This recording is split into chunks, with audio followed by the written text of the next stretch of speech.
I'm waiting to see it be successful. But it just seems like we've decided to begin a trade war on all fronts. And that's okay if the person who thought this through has an answer for why you go after partners that we have a very long storied relationship with. Maybe we give some developing countries a break because we're trying to actually get their economies functioning, make them look to the West versus to Chinese investment.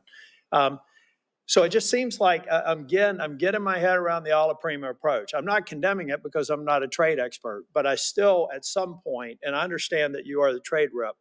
So if you own this decision, then I'll look to you to figure out if we're going to be successful. If you don't own the decision, I'm just trying to figure out whose throat I get to choke if it's wrong, and who I put up on a platform and thank them for the novel approach that was successful if they're right. But here's what I'm really worried. I'm not going to ask any more questions. I'm just going to tell you, every time we talk about people having patience, we need to understand that the founding fathers made damn sure that that patience was never more than about 14 months, really.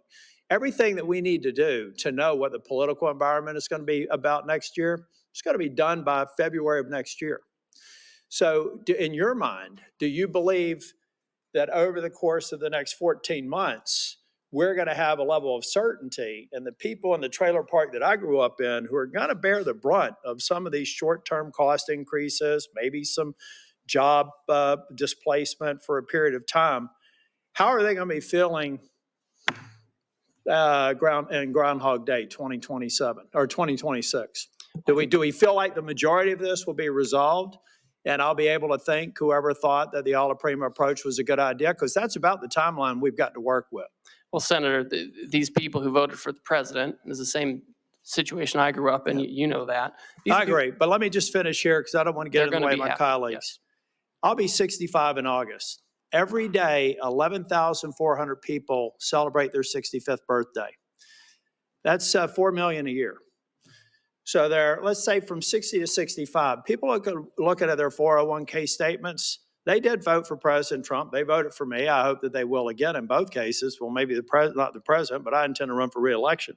I'm just trying to figure out if they're going to feel good about this, because a long-term play in American politics and a long-term play in American policy, public policy formation, is about 12 months from the beginning of an administration. I wish you well, but I am skeptical. Thank you.